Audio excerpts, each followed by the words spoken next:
মহানবী হযরত মুহাম্মদ সাল্লাল্লাহু আলাইহি সাল্লামের মহব্বত এবং ভালোবাসা এর উপর কিছু কথা কোরআন সুন্নাহর আলোকে পেশ করব ইনশাআল্লাহুল আজিজ।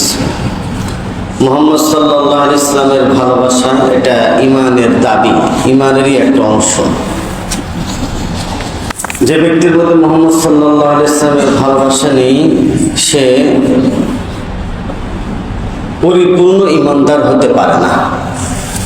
পরিপূর্ণ ঈমানদার ওই ব্যক্তি যে মুহাম্মদ সাল্লাল্লাহু আলাইহি সাল্লামকে নিজের জান, মাল, জীবন সবকিছু থেকে বেশি মহব্বত করে। আল্লাহ রাসূল সাল্লাল্লাহু আলাইহি সাল্লাম বলেছেন, বুখারী শরীফের হাদিস, লা ইউমিনু আহাদুকুম হাত্তা আকুনা আহাব্বা ইলাইহি মিন ওয়ালিদিহি ওয়া ওয়ালাদিহি ওয়ান নাসি আজমাইন। তোমাদের কেউ ঈমানদার হতে পারবে না যতক্ষণ না তোমাদের কাছে আমি তোমাদের সম্পদ থেকে, পরিবার প্রয়োজন থেকে, সব কিছু থেকে বেশি প্রিয় না হব। এই হাদিসের দ্বারা প্রমাণিত হয় যে রাসূলুল্লাহ সাল্লাল্লাহু আলাইহি সাল্লামকে জান দিয়ে, প্রাণ দিয়ে মহব্বত করতে হবে। আল্লাহ সুবহানাহু ওয়া তাআলা রাসূলকে যত জায়গায় ডাক দিয়েছেন, যত জায়গায় কোরআনে কারীমের মধ্যে রাসূলের আলোচনা করেছেন, সমস্ত জায়গায় রাসূলকে লকব দিয়ে ডাক দিয়েছেন, তার উপাধি দিয়ে ডাক দিয়েছেন। যেমন আল্লাহ তাআলা বলেছেন, ইয়া আইয়ুহাল মুযাম্মিল, হে কামলিওয়ালা নবী। আর এক জায়গায় বলছেন, ইয়া আইয়ুহাল মুদ্দাসসির, হে কামলিওয়ালা নবী। এমনিভাবে যত জায়গায় ডাক দেওয়া হয়েছে, সমস্ত জায়গাতে আল্লাহ তাআলা নবীকে নাম দিয়ে ডাকেন নাই, বরং নবীর ইজ্জত এবং সম্মানের দিকে লক্ষ্য রেখে তার উপাধি দিয়ে আল্লাহ তাআলা ডাক দিয়েছেন। আর অন্যান্য নবীদেরকে আল্লাহ তাআলা তাদের নাম ধরে ডাক দিয়েছেন। যেমন বলছেন, ইয়া দাউদ ইন্না জাআলনাকা ফিল আরদি খলিফা। এরকম মুসা আলাইহিস সালামের কাছে বলছে, ওমা তিলকা বিয়ামিনিকা ইয়া মুসা, হে মুসা তোমার ডান হাতে কি। এরকম করে যদি আমরা কোরআনের মধ্যে লক্ষ্য করি, তাহলে দেখা যাবে আল্লাহ তাআলা সমস্ত জায়গাতে নবীকে তার লকব দিয়ে ডাক দিয়েছেন, কিন্তু অন্যান্য নবীকে নাম ধরেও ডাক দিয়েছে। এর দ্বারা বোঝা যায় যে রাসূলুল্লাহ সাল্লাল্লাহু আলাইহি ওয়াসাল্লামের সম্মান এবং ইজ্জত অন্যান্য নবীদের থেকে অনেক বেশি। সবাই নবী এবং রাসূল, এক্ষেত্রে সবাই বরাবর, কিন্তু সম্মানের দিক দিয়ে আল্লাহ রাসূল সাল্লাল্লাহু আলাইহি ওয়াসাল্লাম সবার উপরে। আল্লাহ তাআলা কোরআনে কারীমের মধ্যে সূরা আহজাব যে আয়াত তেলাওয়াত করেছি, সে আয়াতের মধ্যে আল্লাহ তাআলা বলেছেন, আন-নাবিয়্যু আওলা বিল মুমিনিনা মিন আনফুসিহিম ওয়া আজওয়াজুহু উম্মাহাতুহুম। নবী তোমাদের কাছে অতি ঘনিষ্ঠ, তোমাদের জীবন থেকে এবং তোমাদের জান থেকে, জীবন থেকে, এবং নবীর স্ত্রীরা তোমাদের মা। এই জন্য এখানে বোঝা যায় যে নবীজি সাল্লাল্লাহু আলাইহি সাল্লাম মুমিনদের নিকট তাদের জীবন থেকেও বেশি ঘনিষ্ঠ, বেশি আত্মীয়তার সম্পর্ক রাসূলের সাথে উম্মতের সবচেয়ে বেশি। এই জন্য নবীজি সাল্লাল্লাহু আলাইহি সাল্লামকে মহব্বত করা এটা কি ঈমানেরই দাবি। যার মধ্যে মহব্বত থাকবে না, সে পরিপূর্ণ ঈমানদার হতে পারে না। আল্লাহ সুবহানাহু ওয়া তাআলা এই পৃথিবীকে যে সৃষ্টি করেছেন, নবীজি সাল্লাল্লাহু আলাইহি সাল্লামের উদ্দেশ্যে, নবীজি সাল্লাল্লাহু আলাইহি সাল্লাম যদি না আসতেন, তাহলে আল্লাহ তাআলা আসমান, জমিন এগুলো কিছুই সৃষ্টি করতেন না। এটা হাদিসগুলোকে সামনে রাখলে এটা বোঝা যায়। তো নবীজি না আসলে এই দুনিয়া আমরা পাইতাম না, নবীজি না আসলে এই কোরআন আমরা পাইতাম না, নবীজি সাল্লাল্লাহু আলাইহি সাল্লাম না আসলে এই ইসলাম আমরা পাইতাম না। এই জন্য রাসূলুল্লাহ সাল্লাল্লাহু আলাইহি সাল্লামের দুরূদ শরীফ পড়া এটা রাসূলের হক। আমরা রাসূলুল্লাহ সাল্লাল্লাহু আলাইহি সাল্লামের উপর দরুদ পাঠ করব, এটা কি রাসূলের হক। জুমার দিনে এজন্য বেশি বেশি করে দুরূদ শরীফ পড়তে বলা হয়েছে। আল্লাহ সুবহানাহু ওয়া তাআলা তার নবীকে রাহমাতুল লিল আলামিন করে পাঠিয়েছেন। আল্লাহ তাআলা বলেন, ওমা আরসালনাকা ইল্লা রাহমাতাল লিল আলামিন, হে নবী আমি আপনাকে বিশ্ববাসীর জন্য রহমত স্বরূপ পাঠিয়েছি। এই জন্য নবীজি সাল্লাল্লাহু আলাইহি ওয়াসাল্লাম সবার জন্য রহমত, মানুষের জন্য রহমত, জিনদের জন্য রহমত, প্রাণীদের জন্য রহমত, নারীদের জন্য রহমত, কুল কায়নাতের জন্য নবীজি সাল্লাল্লাহু আলাইহি ওয়াসাল্লাম রহমত। এই জন্য নবীজির আগমনের কারণে পুরা দুনিয়ায় রহমতের বাড়িধারা, ফুলগু ধারা প্রবাহিত হয়েছে। নবীজি সাল্লাল্লাহু আলাইহি ওয়াসাল্লাম যেখানে গেছেন সে জায়গায় বরকত। পানি নেই, পানির ব্যবস্থা নেই, আল্লাহ নবী সাল্লাল্লাহু আলাইহি ওয়াসাল্লাম বলছেন তোমরা আমার আঙ্গুলের উপরে পানি ঢালো। তো পানি ঢালছে, দেখা যায় যে ওই জায়গা থেকে ঝর্ণা প্রবাহিত হচ্ছে। এক জায়গায় গেলেন রাসূলুল্লাহ সাল্লাল্লাহু আলাইহি ওয়াসাল্লাম মদিনা থেকে কিছু দূরে, সেখানে পানি দেখা গেল লবণাক্ত, মানুষেরা খেতে পারে না। তারপর রাসূল সাল্লাল্লাহু আলাইহি ওয়াসাল্লাম তার কাছে কিছু পানি ছিল, সেই পানি আর এই পানি মিশ্রিত করে এখানে ঢেলে দিলেন, দেখা গেল যে মিষ্টি পানি প্রবাহিত হওয়া শুরু হলো। ওই যে মিষ্টি পানি প্রবাহিত হয়েছে আজ পর্যন্ত, আর এটা মিষ্টি পানি রয়ে গেছে এখনো পর্যন্ত। মানুষ হাজী সাহেবরা সেখানে গেলে ওই পানি কি করে পান করে থাকে।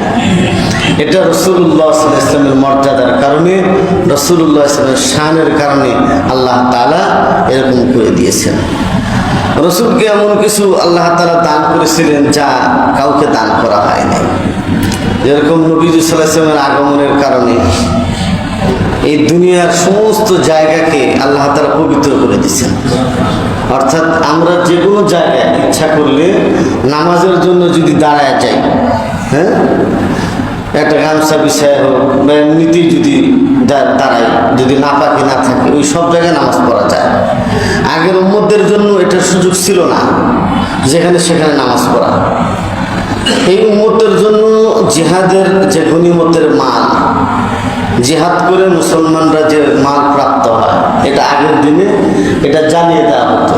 সমস্ত নবীদের উম্মতের জন্য এটা খাওয়া জায়েজ ছিল না, কিন্তু আমাদের নবীর জন্য বলছে যে উহিল্লাত লাকুমুল গানাইম, তোমাদের জন্য গনিমতের মালকে হালাল করা হলো। এই জন্য গনিমতের মাল এটা আমাদের জন্য আল্লাহ তাআলা হালাল করে দিয়েছেন। রাসূল এতটাই দামি ছিলেন যে রাসূল যেখানে থাকতেন, যে জায়গায় অবস্থান করতেন, এর প্রায় এরকম 1 মাইল ব্যাপী যেখানে যারাই থাকতো তারা সবাই কি রাসূলের প্রভাবে প্রভাবান্বিত থাকতো, ভয়ে থাকতো। এবং ভয় বলতে রাসূলের একটা প্রভাব তাদের উপরে থাকতো। এই জন্য যে কেউ রাসূলুল্লাহ সাল্লাল্লাহু আলাইহি ওয়াসাল্লামের উপর আক্রমণ করা, রাসূলের বদনাম করা, রাসূলকে ইয়ে করা, এবার তার খুব ভয় পাইত। আল্লাহ সুবহানাহু ওয়া তাআলা আমাদের নবীকে এতটাই মর্যাদা দিয়েছেন যে নবীর আলোচনা সব জায়গায় আল্লাহ তাআলা দিয়েছেন। আল্লাহ তাআলা বলছেন, ওয়া রাফা'না লাকা যিকরাক, হে নবী আপনার আলোচনাকে আমি সমুন্নত করেছি, সুউচ্চ করেছি। যেখানে যাবেন দেখবেন সে জায়গায় নবীজির নাম আছে। কালিমা পড়তে যাবেন, সেখানে দেখবেন লা ইলাহা ইল্লাল্লাহ মুহাম্মাদুর রাসূলুল্লাহ। যে কালিমার এক অংশে আল্লাহর নাম, আর এক অংশে কি মুহাম্মদ সাল্লাল্লাহু আলাইহি ওয়াসাল্লামের নাম। আযান দিতে যাবেন, সেখানে দেখবেন যে আশহাদু আল্লা ইলাহা ইল্লাল্লাহ, আর এক অংশের মধ্যে কি আশহাদু আন্না মুহাম্মাদার রাসূলুল্লাহ। তাহলে এবং এই আল্লাহ রাসূলের নাম সারাক্ষণ সারা দুনিয়াতে আলোচিত হয়, আজান হয় সারা দুনিয়াতে। এক সময় তো আজান হয় না, বিভিন্ন জায়গায় বিভিন্ন সময় আজান হয়, কিন্তু যত জায়গায় আজান হয় সমস্ত জায়গাতেই আল্লাহর নামের সাথে আমাদের নবীর নামকে কি উচ্চারণ করা হয়। এটা অন্য কোনো নবীর ব্যাপারে ছিল না, এটা শুধু আল্লাহ তাআলা আমার আপনার নবীকে কি দান করেছেন। সুবহানাল্লাহ। এই যে নবীজির আলোচনা সব জায়গায়, নবীজির আলোচনা নিয়ে যদি কেউ এরকম দোয়া করে, নবীজির নাম নিয়ে দোয়া করে, উসিলা, হ্যাঁ, যে হযরত মুহাম্মদ সাল্লাল্লাহু আলাইহি ওয়াসাল্লামের উসিলায় এই দোয়া কবুল করেন, তা আল্লাহ তাআলা সেই দোয়াটাও কি করেন, কবুল করেন। যখনই আমরা দোয়া করি তো বলি না, হুজুরা বলে যে দুরূদ শরীফ পড়েন। কেন বলে এটা? হুজুর যে হুজুর সাল্লাল্লাহু আলাইহি ওয়াসাল্লামের দুরূদ শরীফ পড়লে আল্লাহ তাআলা 10টা রহমত নাজিল করেন। যে 10টা রহমত সাথে সাথে নবী সাল্লাল্লাহু আলাইহি ওয়াসাল্লামের নামের বরকতে দোয়া কবুল হয়। ইস্তেগফার এবং কি দুরূদ শরীফ, এই দুটো একসাথে পড়ার পরে আল্লাহ তাআলার কাছে বান্দা যখন কোনো দোয়া করে, তা আল্লাহ তাআলা সেই দোয়াটাও কি করেন, কবুল করেন। এই জন্য কবি বলেছেন, লা ইউমকিনু সানাউ কামা কানা হাক্কুহু বাদাস খুদা বুজুর্গ তুই কিসসা মুখতাসার, যে হে নবী, আপনার প্রশংসা করার যোগ্যতা আমার নাই। আপনার হক আদায় করা, প্রশংসা করে আপনার নামে কিছু লিখব, এটা কি আমার দ্বারা সম্ভব নয়, আমার কলম এটা নিরুপায়। এতটুকুই আমি শুধু বলি আপনার ব্যাপারে, যে বাদাস খোদা, আল্লাহ তাআলার পরেই হলো আপনি সম্মানিত, আল্লাহর পরেই হলো আপনার কি মর্যাদা। তাহলে আমি যদি কি করি, মুহাম্মদ সাল্লাল্লাহু আলাইহি ওয়াসাল্লামের প্রশংসা করি আমার ভাষা দ্বারা, তাহলে আমি ভাষা দিয়ে মুহাম্মদ সাল্লাল্লাহু আলাইহি ওয়াসাল্লামের কি প্রশংসা করে শেষ করতে পারবো না। এই জন্য বলছেন, কবি বলছেন, মুহাম্মদ সাল্লাল্লাহু আলাইহি ওয়াসাল্লাম কি মোহাব্বত দিন হক কি শর্ত আউয়াল হ্যায়, যে মুহাম্মদ সাল্লাল্লাহু আলাইহি ওয়াসাল্লামের ভালোবাসা সত্য দিনের প্রথম শর্ত। হ্যাঁ, আপনি শুধু আল্লাহকে মানেন, রসুলকে মানেন না, আপনার ইমানই হবে না। কি হবে না? আপনি ইমানদারই বলা যাবে না। তাহলে আপনাকে আল্লাহকেও মানতে হবে, সাথে কি রসুলকেও মানতে হবে, আপনাকে কোরআনও মানতে হবে, আপনাকে হাদিসও মানতে হবে। কেউ যদি বলে আমি কোরআন মানি, তাহলে কোরআন আছে বলুন যে আমরা কোরআন মানি, হাদিস মানি না, ও কিনা ও ইসলাম পন্থী না। আবার শুধু হাদিস মানে কি মানে না, কোরআন মানে না, সেও ইসলাম ধারণ বাহক নয়। তাহলে কোরআন এবং হাদিস দুটোই মানতে হবে। আল্লাহ যেটা বলছেন সেটাও মানতে হবে, আর রসুল যেটা বলছেন সেটাও মানতে হবে।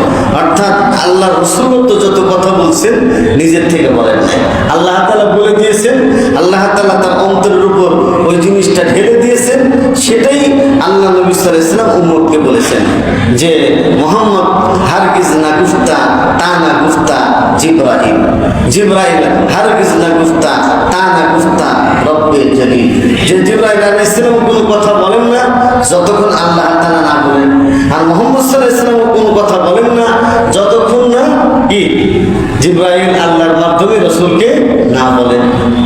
ইন হুয়া ইল্লা ওয়াহয়ু ইউহা, যে সেটাই তিনি বলেন যেটা তার কাছে ওহী করা হয়, যেটা তার কাছে প্রত্যাদেশ হিসেবে আসে, সেটাই হলো মুহাম্মদ সাল্লাল্লাহু আলাইহি ওয়াসাল্লাম বলে থাকেন।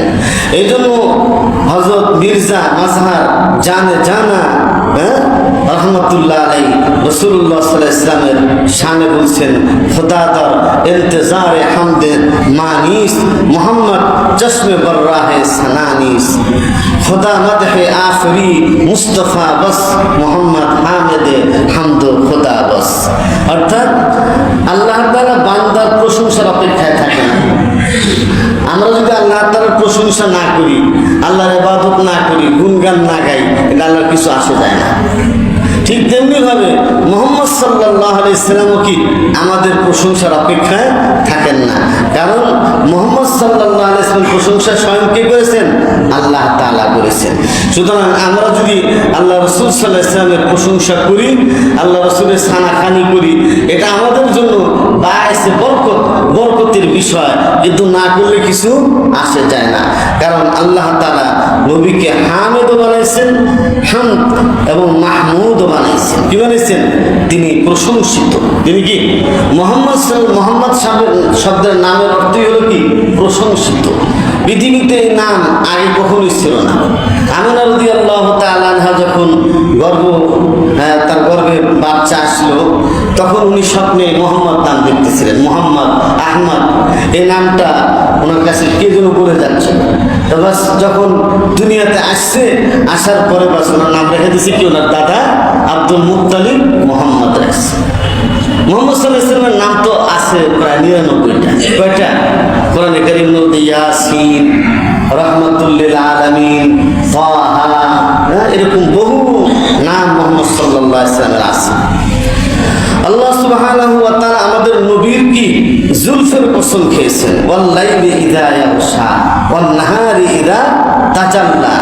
ঠিক তেমনি ভাবে নবীজি সাল্লাল্লাহু আলাইহি ওয়াসাল্লাম প্রশংসা করেছেন ওয়াদ-দুহা ওয়াল লাইলি ইযা সাজা মা ওয়াদ্দাআকা রাব্বুকা ওয়া মা ক্বালা ওয়ালাল আখিরাতু খায়রুল লাকা মিনাল উলা। তাহলে আল্লাহ রাসূল সাল্লাল্লাহু আলাইহি ওয়াসাল্লামের প্রশংসা আল্লাহ তাআলাই করেছেন বিভিন্ন মাধ্যমে। আল্লাহর নবী বিভিন্ন নাম দিয়ে কি করেছেন, এরকম প্রশংসা করেছেন। আমরা যদি মুহাম্মদ সাল্লাল্লাহু আলাইহি ওয়াসাল্লামের প্রশংসা না করি, এতে কিছু আসে যায় না। মোনাজাত আগার বায়াত বায়া কর এ বিনি হাম কনাত নি তুয়া কর মোহাম্মদ আজ তুমি খাহাম খোদারা খোদায়া আজ ইশকে মুস্তফা। কবি শেখ সাদি রহমাতুল্লাহ আলাইহি উনি তো কত কবিতা লিখছেন, গুলিস্তান লিখছেন, বুস্তান লিখছেন, কালিমা লিখছেন। শেখ সাদি রহমাতুল্লাহ আলাইহি চিন্তা করলেন জীবনে তো বহু কবিতা লিখলেন, তা আল্লাহ রাসূলের নামে একটা কবিতা লিখি। লিখলেন, লিখতে লিখতে যা লিখলেন বালাগাল উলা বিকামালিহি। বালাগাল উলা বিকামালিহি, যা আপনি আপনার কামালাতের দ্বারা, যোগ্যতার দ্বারা আপনি সর্বোচ্চ শিখরে পৌঁছেছেন। হাসানাত জামিউ খিসালিহি, আর আপনার যে কি কয় যে খাসলত, আপনার যে বৈশিষ্ট্য আছে সেগুলো পরিপূর্ণতা লাভ করেছে।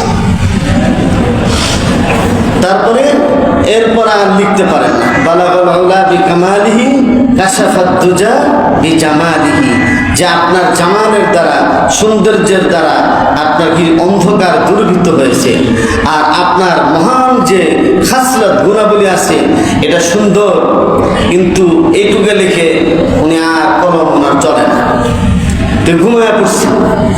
আল্লাহ রাসূল সাল্লাল্লাহু আলাইহি সাল্লাম ঘুমের ঘরে শেখ সাদি রহমাতুল্লাহ আলাইহি বলতেছে, এই শেখ সাদি কি ব্যাপার, আর কলম চলে না কেন? বলতেছে, ইয়া রাসূলুল্লাহ, আপনার শান এবং মর্যাদা এটার উপরে আমি কবিতা লিখতে গিয়ে আর পরে কি লিখবো এটা আমার কলমে আর আসতেছে না।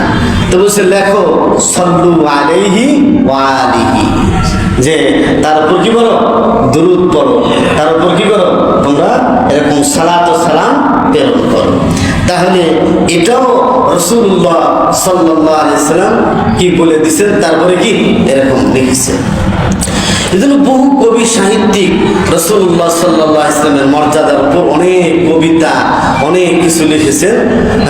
এক কবি তো এমন ছিলেন যে উনি রওজা আতহারে গিয়েছেন, যে মাহজুরি বারামাত জানে আলম তারাহাম ইয়া নবী আল্লাহ তারাহাম, এই কবিতা লিখছেন। লেখার পরে উনি ওখানে গেছেন, যাওয়ার পরে উনি আবার বলতেছেন, রুখসার সে বুরকা কা যারা পর্দা উঠা দো, লিল্লাহি মুঝে হুসনে খুদা দাঁত দেখা দো, আয় বাহরে করম সদকা হুসैन ইবনে আলী কা পিয়াসা হু মুঝে শরবতে দিদার পিলা দো। এভাবে এমন প্রশংসা করছেন। সর্বশেষ বলছেন, আপনার যদি সেই নুরানি হাতটা আমি দেখতে পারতাম তাহলে কতই না ভালো হতো। বহু আগের কথা, যে মদিনা শরীফে রাসূল করিম সাল্লাল্লাহু আলাইহি ওয়াসাল্লামের রওজা আতহার জিয়ারত করতে গিয়ে এই কবিতা যখন পাঠ করেছেন, তখন হায়াতুন নবী, হায়াতুন নবী আমাদের আকীদা হলো রাসূলুল্লাহ সাল্লাল্লাহু আলাইহি ওয়াসাল্লাম তার কবরে কি জীবিত আছেন। আমরা যে সালাম দিই সেই সালাম তিনি কি শুনতে পারেন এবং সালামের উত্তর দেন। হায়াতুন নবী, কি নবী, এবং সমস্ত নবীরা তাদের কবরের মধ্যে জীবিত এবং তারা এরকম ভাবে সালামের উত্তর দেন, তারা নামাজরত থাকে। এটা আহলুস সুন্নাত ওয়াল জামাতের আকীদা। বাস পরে সেখান থেকে এই কবিতার এবং আশিক রাসূলের এই কবিতার কারণে তিনি তার হাত বের করে দিয়ে তার সাথে কি করছেন, মুসাফা করেছেন। এটা ওই সময় যারা রওজার জিয়ারতে যারা গিয়েছিল তারা রাসূলুল্লাহ সাল্লাল্লাহু আলাইহি ওয়াসাল্লামের সেই হাতের নুরানি আভা, নুরানি সেই দৃশ্য তারা দেখেছে। তাহলে এটা এমন একটা বিষয় যে রাসূল করিম সাল্লাল্লাহু আলাইহি ওয়াসাল্লামের সাথে যার মহাব্বত আর ভালোবাসা হয়ে যায়, অনেক সময় সে মক্কা মদিনা যাইতে না পারলেও স্বপ্ন যোগেও রাসূলুল্লাহ সাল্লাল্লাহু আলাইহি ওয়াসাল্লামের সাথে তার সাক্ষাৎ হয়ে যায়।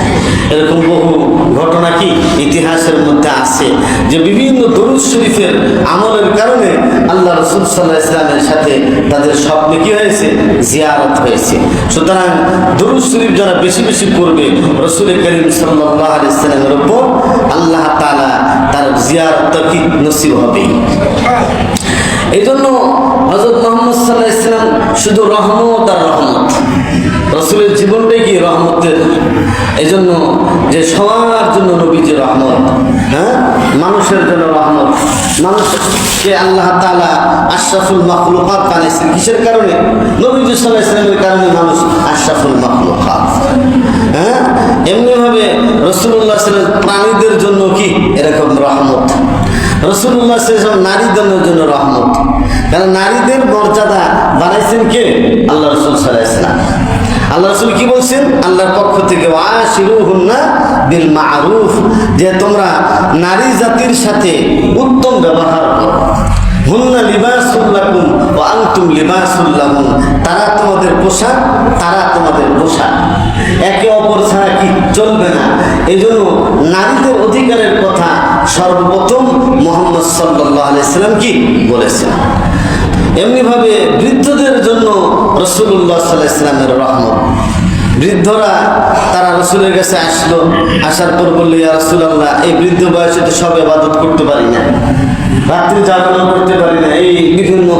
আল্লাহ রাসূল বলে যে ঠিকঠাক মতো যদি তুমি যৌবন বয়সে ইবাদত বন্দেগী করে থাকো, তাহলে এই বুড়া বয়সে যদি তুমি একটু কমও করো, ঠিক মতো করতে পারো না, আল্লাহ তাআলা যৌবনে ইবাদতের কারণে এই সওয়াব তোমাকে দিয়ে দিবেন। সুবহানাল্লাহ। নবী সাল্লাল্লাহু আলাইহি ওয়াসাল্লাম শ্রমিকের জন্য রহমত। শ্রমিক যারা, শ্রমিকের তো কোনো মর্যাদা ছিল না। এই শ্রমিক আল্লাহ রাসূল সাল্লাল্লাহু আলাইহি ওয়াসাল্লাম বললেন যে আল কাসিবু হাবিবুল্লাহ, যে শ্রমিক যে সে হলো আল্লাহর বন্ধু। কি বললেন? কামলা, পাট, আমাদের দেশে পাট কয়, কামলা কয়। এই কামলা আর পাট, এদের ব্যাপারে রাসূলুল্লাহ সাল্লাল্লাহু আলাইহি ওয়াসাল্লাম বললেন এরা হলো আল্লাহর কি হাবিব, আল্লাহর কি বন্ধু। আল্লাহ রাসূল সাল্লাল্লাহু আলাইহি ওয়াসাল্লাম শ্রমিকের অধিকার দিতে গিয়ে বললেন যে আসমানের নিচে জমিনের উপরে যে হাত কামাই করে খায়, শ্রম দিয়ে কি করে জীবিকা নির্বাহ করে, এর থেকে দামি আর কোনো হাত নাই। চুরি করে খায় না, চাঁদাবাজি করে খায় না, খায় কি করে? রিক্সা চালায় খায়, ঠেলা চালায় খায়, মাছ বিক্রি করে খায়, মানুষের বোঝা বহন করে দিয়ে খায়। বলছে যে এর যে কামাই, এর থেকে উত্তম দামি আর কামাই কেউ নাই। এই জন্য শ্রমিকের জন্য আল্লাহ রাসূল সাল্লাল্লাহু আলাইহি ওয়াসাল্লাম রহমত। বাচ্চাদের জন্য রাসূলুল্লাহ সাল্লাল্লাহু আলাইহি ওয়াসাল্লাম রহমত। আল্লাহ রাসূল সাল্লাল্লাহু আলাইহি ওয়াসাল্লাম বাচ্চাদের দিকে সালাম দিতেন। আমরা তো এখন সালাম দিই না, ছোট বাচ্চাদের কাছে আশা করি যে আমাকে সালাম দিই। ছোট বাচ্চাদের কাছে তো সালাম চাই না, আর একটু যারা একটু বড় হয়ে গেছে যে আমাদের কি করুক, এরা সালাম দিই। কিন্তু আল্লাহ রাসূল নিজেই কি আগে অগ্রসর হয়ে বাচ্চাদেরকে সালাম দিতেন। কি দিতেন? এবং তাদেরকে আদর করতেন, তাদেরকে চুম্বন করতেন। এবং আল্লাহ রাসূল সাল্লাল্লাহু আলাইহি ওয়াসাল্লাম বলছে যে বাচ্চারা তারা যে ইবাদত বন্দেগী করে, এই ইবাদত বন্দেগীর সদকা পায়, তাদের গার্জিয়ানরা পায়, অভিভাবকরা পায়। এখনো বালেগ হয় নাই, ওই বাচ্চা যে ইবাদত করে এর আমলের সব কারা পায়? বাপ মায় পায়। এবার তাদের কোনো সব লেখা হয় না, এখন তাদের আমলের সব পায় পিতা মাতা। এই জন্য পিতা মাতা যদি সন্তানকে নেককার বানায়, আল্লাহওয়ালা বানায়, নামাজি বানায়, পরহেজগার বানায়, ভালো পথে সুপথে পরিচালিত করে, তাহলে এর পুরা নেকিটা বাপ মায় পায়। কি পায়? বাপ মায় পাবে। তাহলে বাচ্চাদের জন্য আল্লাহ নবী সাল্লাল্লাহু আলাইহি ওয়াসাল্লাম হলেন রহমত, ফেরেশতাদের জন্য রহমত। জিবরাইল আলাইহিস সালামের ব্যাপারে আল্লাহ তাআলা বলছেন কি, ইন্নাহু লাকাউলু রাসূলিন কারীম যী কুওয়াতিন ইনদা যিল আরশি মাকিন মুতাইন সাম্মা আমিন। হ্যাঁ, জিবরাইল আলাইহিস সালামের প্রশংসা করা হয়েছে যে এত পাওয়ারফুল ফেরেশতা যে উনি যখন ওহী নিয়ে আল্লাহর দরবার থেকে মুহাম্মদ সাল্লাল্লাহু আলাইহি ওয়াসাল্লামের কাছে আসেন, এর মাঝে কেউ তাকে থাবা দিয়ে বা তার উপর সওয়ার হয়ে নতুন কিছু তাকে দিয়ে দিবে এরকম কোনো সুযোগ নাই। এরকম পাওয়ারফুল করে জিবরাইল আলাইহিস সালামকে আল্লাহ তাআলা সৃষ্টি করেছেন, যার কারণে এই জিবরাইলের মর্যাদা বাড়ছে। কার কারণে? নবীজির কারণে। নবীজি সাল্লাল্লাহু আলাইহি ওয়াসাল্লামের কি জিবরাইলের মর্যাদা বেড়েছে। দুশমনের জন্য রহমত রাসূলুল্লাহ সাল্লাল্লাহু আলাইহি ওয়াসাল্লাম। কিভাবে দুশমনদের জন্য রহমত?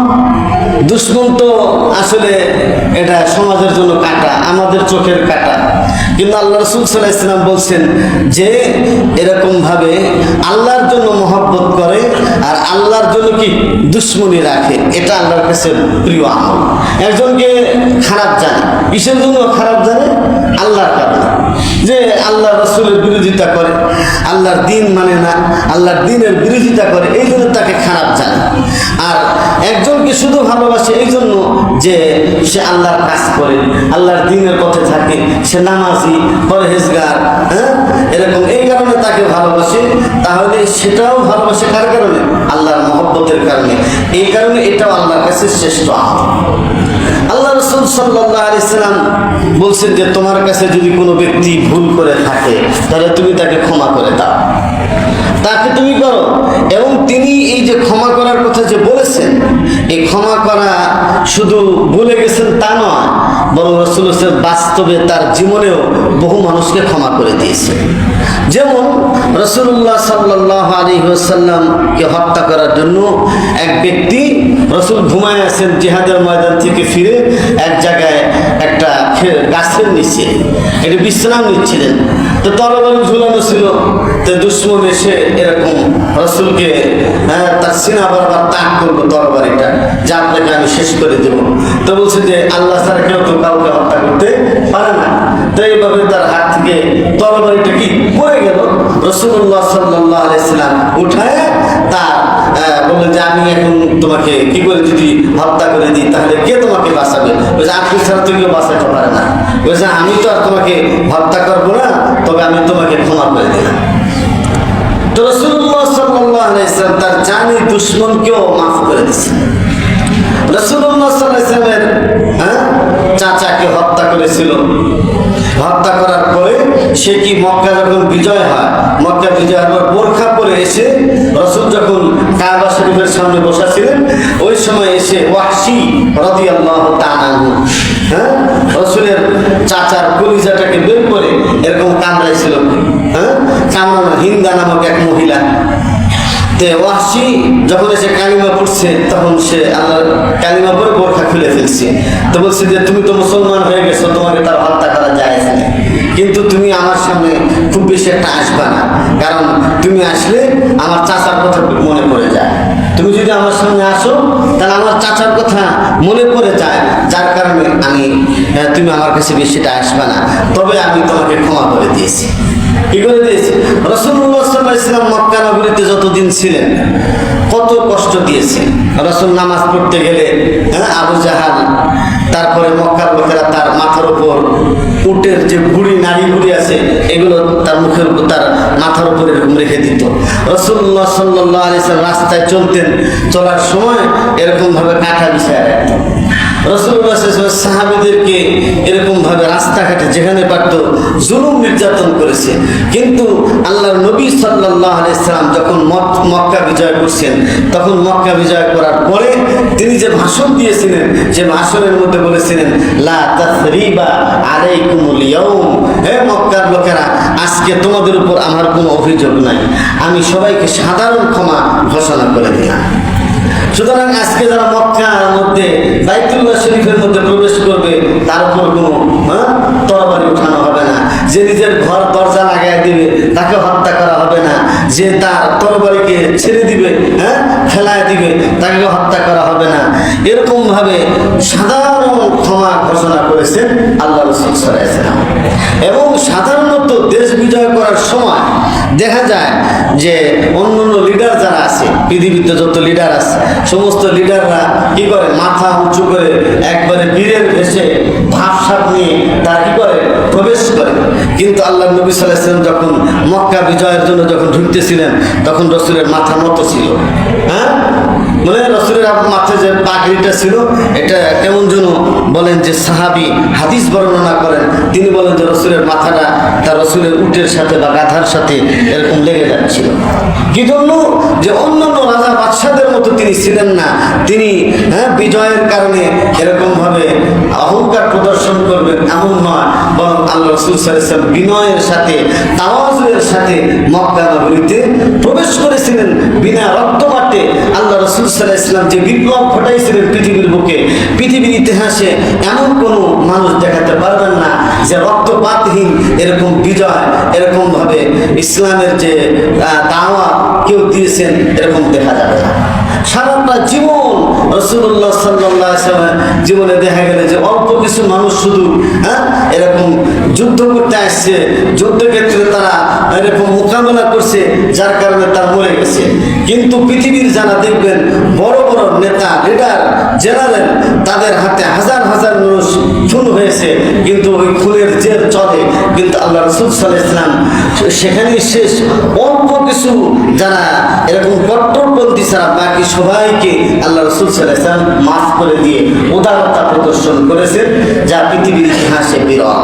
পৃথিবীর যত মানুষের জীবনী আলোচনা করা হোক, আলোচনা করতে গিয়ে মানুষের একজন জেনারেলের, একজন সাহিত্যিকের, একজন কবির, তার জীবনী আলোচনা করতে গিয়ে বলে যে উনি অনেক কিছু লিখে গেছেন, অনেক কবিতা লিখেছেন, অনেক সাহিত্য কর্ম চর্চা করে গেছেন, লিখে গেছেন। তুমি আরো যদি উনি হায়াত পেতেন তাহলে উনি আরো কিছু কবিতা আমাদেরকে উপহার দিয়ে দিতে পারতেন। ওই নেতা মারা গেছেন, এই নেতা আরো যদি কিছু বেঁচে থাকতেন তাহলে আরো কিছু আমাদেরকে তিনি কি এরকম ভাবে দিয়ে দিতে পারতেন। অর্থাৎ জানি জীবনে আলোচনা করুন না কেন, ওই জীবনে আলোচনা করতে গিয়ে দেখা যায় যে অসম্পূর্ণ জীবনী, বা উনি কাজটা শেষ করে দিতে পারেন নাই।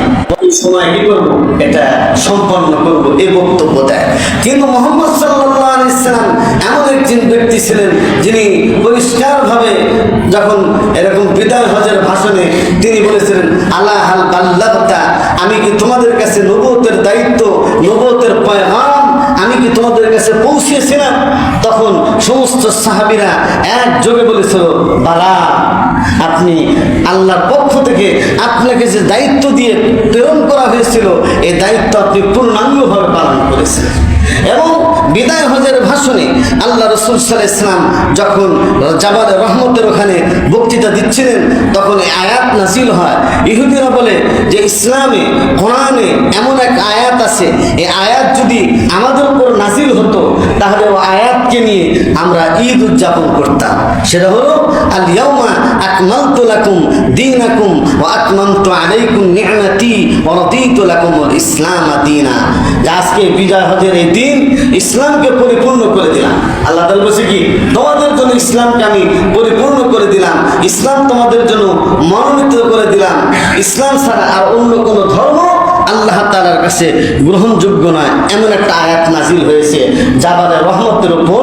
আল্লাহ রাসূল সাল্লাল্লাহু আলাইহি ওয়াসাল্লাম যখন তার গাধার উপর সওয়ার হয়ে বক্তৃতা করছিলেন, ইহুদিরা বলে আয়াত এমন একটা আয়াত, ইসলাম যে সার্বজনীন, ইসলাম যে সর্বকালের, ইসলাম যে পরিপূর্ণ, এটাই এই আয়াত দ্বারা প্রমাণিত হয়। এই জন্য ইসলামে নতুন কিছু উদ্ভাবনের কোনো সুযোগ নাই, ইসলামে নতুন কিছু সৃষ্টি করার কোনো সুযোগ নাই। আল্লাহ নবী সাল্লাল্লাহু আলাইহি ওয়াসাল্লাম তার জীবনে ইসলামের যা যা দরকার সব কিছু পরিষ্কারভাবে বর্ণনা করে গেছেন। এখন নতুন করে আমরা একটা বিধান চালু করব দরকার নাই, নতুন করে কোনো সিস্টেম চালু করব এটার কোনো সুযোগ নাই। আল্লাহ রাসূল সাল্লাল্লাহু আলাইহি ওয়াসাল্লাম পরিষ্কার বলছেন যে মা আহদাসা ফি আমরিনা হাদা মা লাইসা মিনহু ফাহুয়া রাদ্দুন, যে ব্যক্তি আমার এই দ্বীনে, ইসলামের মধ্যে, শরীয়তের মধ্যে এমন কিছু প্রবেশ করায় যা ইসলামের মধ্যে নেই, এই দ্বীনের মধ্যে নেই, সেটা পরিত্যাজ্য।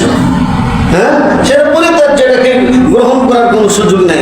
সুতরাং যা জমকের সাথে ঢাক ঢোলক বাজায় রাসূল রাসূলুল্লাহ সাল্লাল্লাহু আলাইহি সাল্লামকে পেশ করলো, ইসলামকে পেশ করলো, যার নমুনা রাসূলের যুগে নাই, সাহাবীদের যুগে নাই, তাবিঈদের যুগে নাই। এটা দেখতে যত সুন্দরই হোক না কেন, এর মধ্যে কোনো নূর নেই।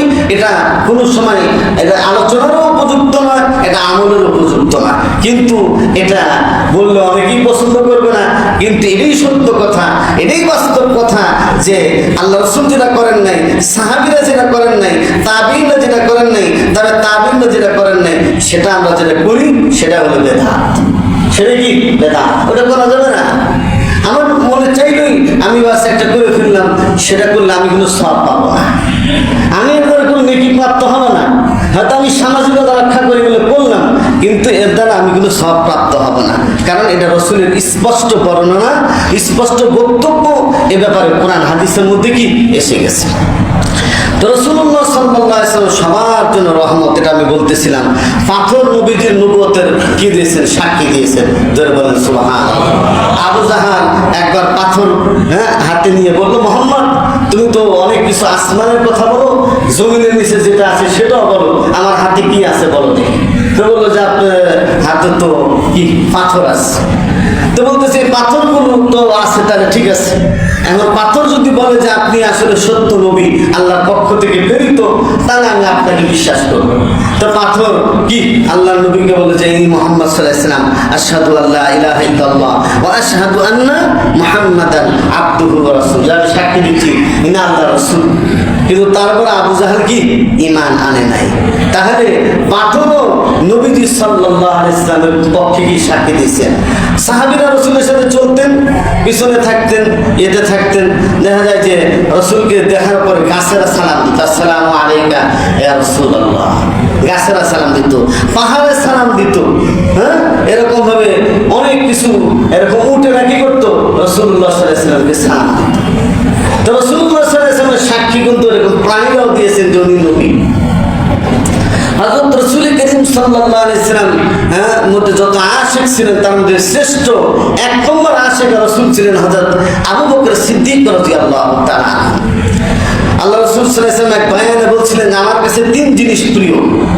একটা হলো খুশবু, আতর খুশবু, এটা আমার কাছে প্রিয়। দুই নম্বর হলো আমার কাছে আমার স্ত্রীরা প্রিয়। হ্যাঁ, রাসূলুল্লাহ তিন নম্বর বলছেন যে আমার কাছে প্রিয় হলো নামাজ, চোখের শীতলতা হলো নামাজ। এই জন্য নামাজের টাইম হয়ে গেলে আল্লাহ রাসূল বেকুল হয়ে যেতেন, এক ধরনের অস্থির হয়ে যেতেন। বেলালকে বলতেন, বেলাল ওঠো, জলদি করে ওযুর পানি নিয়ে এসে আমাকে ওযু করায় দাও। আর নামাজে দাঁড়ায় গেলে রাসূল ঠান্ডা হয়ে যেতেন। তো রাসূলুল্লাহ তিন জিনিস পছন্দ করতেন। হযরত আবু বকর রাদিয়াল্লাহু তাআলা আনহু দাঁড়িয়ে বললেন, ইয়া রাসূলুল্লাহ, আপনার কাছে তো তিন জিনিস প্রিয়, কিন্তু আমার কাছে তিন জিনিস প্রিয়। কি কি তোমার কাছে? এক নম্বর হলো যে আমি আমার নবীর চেহারা দেখি। আমার নবী মুহাম্মদ সাল্লাল্লাহু আলাইহি ওয়াসাল্লামের চেহারা দেখা, এটা রুয়াতু রাসূলিল্লাহি সাল্লাল্লাহু আলাইহি ওয়াসাল্লাম, রাসূলের দিকে তাকায় থাকা আবু বকরের কাছে এটা সবচেয়ে বেশি প্রিয়। দুই নম্বর হলো রাসূলুল্লাহ সাল্লাল্লাহু আলাইহি ওয়াসাল্লামের নির্দেশে আল্লাহর রাস্তা দান করাটা আমার কাছে সবচেয়ে বেশি প্রিয়। আমার কাছে এটা প্রিয় যে আমি চাই যে আমার একটা মেয়ে রাসূলুল্লাহ সাল্লাল্লাহু আলাইহি ওয়াসাল্লামের সাথে বিবাহ হোক, এটা আমার কাছে প্রিয়।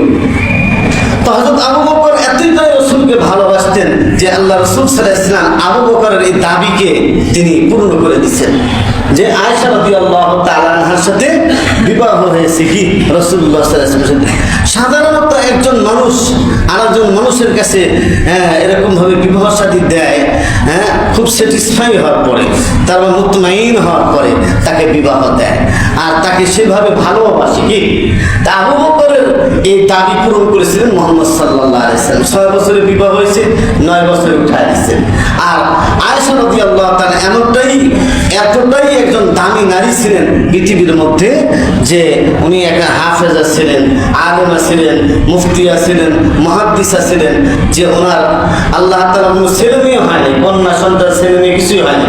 যত কন্যা সন্তান হয়েছে রাসূলুল্লাহ সাল্লাল্লাহু আলাইহি ওয়াসাল্লাম সব খাদিজা থেকে, কি হযরত খাদিজা রাদিয়াল্লাহু তাআলা আনহা থেকে সন্তান হয়েছে। তাহের, তাইয়্যিব, ইব্রাহিম। ইব্রাহিম হয়েছে মারিয়া কিপ্তিয়া থেকে। তাহের, তাইয়্যিব কি ইব্রাহিম, এই তিনটা সন্তান রাসূলুল্লাহ সাল্লাল্লাহু আলাইহি ওয়াসাল্লাম থেকে হয়েছিল। আর পরে মেয়েরা যেরকম হয়েছে, উম্মে কুলসুম, রুকাইয়া, তারপরে ফাতেমা রাদিয়াল্লাহু তাআলা আনহা, এই যে সবগুলো যত কন্যা সন্তান আমরা শুনি সবগুলো খাদিজা রাদিয়াল্লাহু তাআলা আনহা থেকে কি আসছে। তো রাসূলুল্লাহ সাল্লাল্লাহু আলাইহি ওয়াসাল্লাম কোনো সন্তান বাঁচে নাই কেন? মুফাসসিরিনে কেরাম, মুহাদ্দিসিনে কেরামের ব্যাখ্যা করেছেন এইভাবে যে রাসূলুল্লাহ সাল্লাল্লাহু আলাইহি ওয়াসাল্লাম সন্তান বেঁচে থাকতে তাহলে সে নবুয়তের দাবি করার সম্ভাবনা ছিল। যে সাধারণত এটা দাবি করে সে বাপ যদি মনে হয় প্রেসিডেন্ট থাকে, ছেলে বলে না আমি প্রেসিডেন্ট হতে চাই আর কি। হইতে পারে কেউ হইতে পারে না, হ্যাঁ। এরকম ভাবে নাতি পুতি থাকলে তারাও চেষ্টা করে যে আমি ওই গদিটা, এই ক্ষমতাটা আমিও দখল করি, কি এরকম চেষ্টা করে। কিন্তু আল্লাহ রাসূল সাল্লাল্লাহু আলাইহি ওয়াসাল্লামের কোনো এরকম কন্যা, এরকম মেয়ে, এরকম ছেলে কেউ বেঁচে ছিল না। অথচ রাসূলের সন্তান তো ছিল কাসেম, তাইয়্যিব, তাহের, ইব্রাহিম। এরা যদি বেঁচে থাকে যে নবুয়তের দাবি করলে একটা জটিলতা সৃষ্টি হতো। এই জন্য আল্লাহ তাআলা রাসূলের আগেই, ইন্তেকালের আগে সমস্ত সন্তানগুলো কি ইন্তেকাল করেছে, মারা গেছে। এই যে রাসূলুল্লাহ সাল্লাল্লাহু আলাইহি ওয়াসাল্লামের জীবনী, এটা আমাদের জন্য অত্যন্ত গুরুত্বপূর্ণ। আমাদের সমাজ জীবনে, আমাদের রাষ্ট্রীয় জীবনে, আন্তর্জাতিক জীবনে আমাদের যে আজকে ভয়াবহ দুর্বিষহ যে অবস্থা, আমাদের যে সামাজিক যে আজকে দুর্দশা, সামাজিক যে অবক্ষয়, হ্যাঁ, আজকে দেখা যাচ্ছে আমি দেখলাম যে মা সন্তানকে ডিস্টার্ব করে, এই জন্য মা সন্তানকে মেরে ফেলছে, ঠিক আছে, সন্তান 14 মাসের সন্তানকে মেরে ফেলতেছে। এরকম ভাবে সন্তান বাপকে হত্যা করতেছে, হ্যাঁ। তারপরে এরকম বিভিন্ন ধরনের অকারেন্স যে সমস্ত ঘটনা ঘটতেছে, এই সবগুলো সামাজিক অবক্ষয়ের অন্তর্ভুক্ত। কি জন্য? আমাদের সামনে রাসূলুল্লাহ সাল্লাল্লাহু আলাইহি ওয়াসাল্লামের জীবনী নাই। আমাদের সন্তানদেরকে নবীজির জীবনী আমরা শোনাই না। সাহাবায়ে কেরামের ইতিহাস, সাহাবায়ে কেরামের জীবনী আমাদের সামনে নাই। এই জন্য আমি গত জুমাতে আমি বলেছি যে আপনারা এই রবিউল আউয়াল মাসে এগুলো থামানো, কি ব্যাপারটা কি একটা শুরু করবে, এরকম জোরে জোরে আওয়াজ করে মসজিদে এসে। তাহলে এই যে রাসূলুল্লাহ সাল্লাল্লাহু আলাইহি ওয়াসাল্লামের জীবনী আমাদের সন্তানদেরকে পড়ানো দরকার। আমি গতকাল মাগরিবের সময় বলছি যে একটা জীবনী ছোট্ট আপনারা পড়েন রবিউল আউয়াল মাসে কিনে, সিরাতে খাতামুল আম্বিয়া, হ্যাঁ, শেষ নবীর জীবনী, কি শেষ নবীর জীবনী, ছোট্ট একটা জীবনী। এই তোর কথা বলো না, শেষ নবীর জীবনী, এই শেষ নবীর জীবনী এটা নিজেও পড়েন, সন্তানকেও পড়েন। এটা আমাদের কওমি মাদ্রাসার সিলেবাসের মধ্যে আছে, হ্যাঁ, সিরাতে খাতামুল আম্বিয়া। কারণ হলো আপনি নবীজির কয়টা সন্তান, কয়টা মেয়ে, নবী কেমন ব্যবহার করছেন, নবীজি কয়টা যুদ্ধ করেছেন, নবীজি তার পারিবারিক অবস্থা কেমন ছিল, এগুলো যদি না জানা থাকে তাহলে আপনি আমল করবেন কোথায় থেকে? আমাদের উৎস তো, আমাদের আমলের উৎসই হলো মুহাম্মদ সাল্লাল্লাহু আলাইহি ওয়াসাল্লাম, হ্যাঁ, আমাদের আমলের উৎস মুহাম্মদ সাল্লাল্লাহু আলাইহি ওয়াসাল্লাম। অর্থাৎ মুহাম্মদ সাল্লাল্লাহু আলাইহি ওয়াসাল্লামের জীবনী আমরা কি জানি না। মুহাম্মদ সাল্লাল্লাহু আলাইহি ওয়াসাল্লামের জীবনী আমাদের কি পাঠ করা।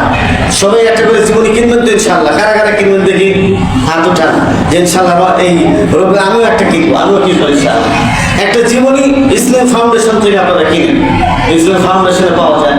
তারপরে এখন বাংলা বাজারেও বহু কিতাবাদি পাওয়া যায়, চক বাজারে পাবেন। এখন তো আলহামদুলিল্লাহ মিরপুর 1 নম্বর, তার 10 নম্বর, হ্যাঁ, মোহাম্মদপুর, যেখানে যান সেখানে নবীর জীবনী আপনি পাবেন।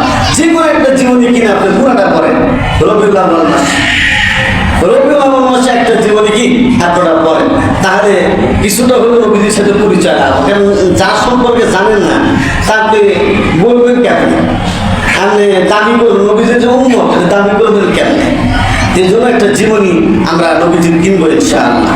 উসওয়ায়ে রাসূল আকরাম সাল্লাল্লাহু আলাইহি ওয়াসাল্লাম, এটা একটা জীবনী। এটা ডাক্তার আব্দুল হাই রাহমাতুল্লাহ আলাইহি লেখা। একবার নবীজির সুন্নতগুলো, খাবারের সুন্নত, ঘুমানোর সুন্নত, হ্যাঁ, চলাফেরার সুন্নত, হ্যাঁ, এই সব কিছু এর মধ্যে দেওয়া আছে। এগুলো আমরা একটা পড়ব। যে কোনো একটা সিরাতে মুস্তাফা পড়েন, সিরাতে ইবনে হিশাম আছে, এগুলো পড়েন। আলেমদেরকে জিজ্ঞাসা করে আপনি একটা সিরাতের কিতাব আপনি পড়েন, তাহলে আপনার রাসূলের সাথে মহব্বতটা কি আরো বাড়বে। 2 নম্বর হলো রাসূলের এই রবিউল আউয়াল মাসে রাসূলের হক হলো, হ্যাঁ, রাসূলের উপর দুরূদ শরীফ পড়া, বেশি বেশি দরুদের আমল করা, হ্যাঁ, এটা হক।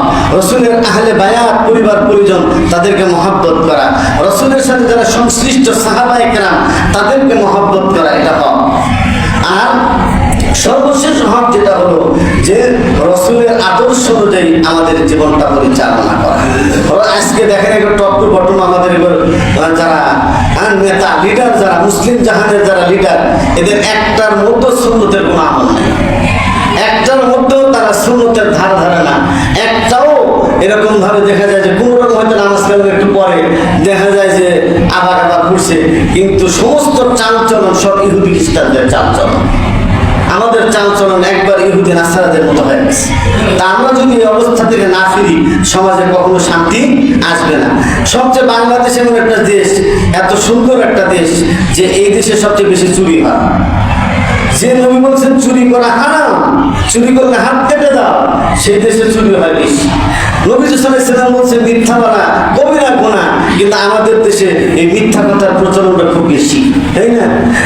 এরকম যত দিক টান দিবেন এগুলো আমাদের বেশি। এগুলো যতদিন পরিবর্তন না হবে ততদিন গ্যাসের সংকটও দূর হবে না, এরকম বিদ্যুতের সংকটও কি দূর হবে না। কারণ যাদের কাছে গ্যাস আর বিদ্যুৎ আছে এরাই যদি চুরি করে খায়, এরাই যদি উল্টাপাল্টা করে, আপনি গ্যাস পাইবেন কেমন? ঠিক কিনা? তাহলে আমরা ব্যক্তি ভালো হইতে হবে। আমরা ব্যক্তি ভালো না হয়ে সরকারকে দোষ দিয়ে কোনো লাভ নেই। সরকার তো চেষ্টা করে, প্রত্যেক সরকারি আপ্রাণ চেষ্টা করে জনগণের সেবা দেওয়ার জন্য। এখন যারা সেবা দিবে এরা যদি সেবক না হয়, এরা যদি খাতক হয়, তাহলে আপনি সেবা পাবেন না। এটা হলো বাস্তবতা। আল্লাহ তাআলা আমাদের সবাইকে নবী সাল্লাল্লাহু আলাইহি ওয়াসাল্লামের খাঁটি উম্মত, নবী সাল্লাল্লাহু আলাইহি ওয়াসাল্লামের সিরাত অনুসরণ করে দেশ জাতি সমাজের জন্য কাজ করার তৌফিক দান করুন। আমিন। ওয়া আখিরু দাওয়ানা আলহামদুলিল্লাহি রাব্বিল আলামিন। আমরা যারা ক্বাবলা জুমআ 4 রাকাত সুন্নাত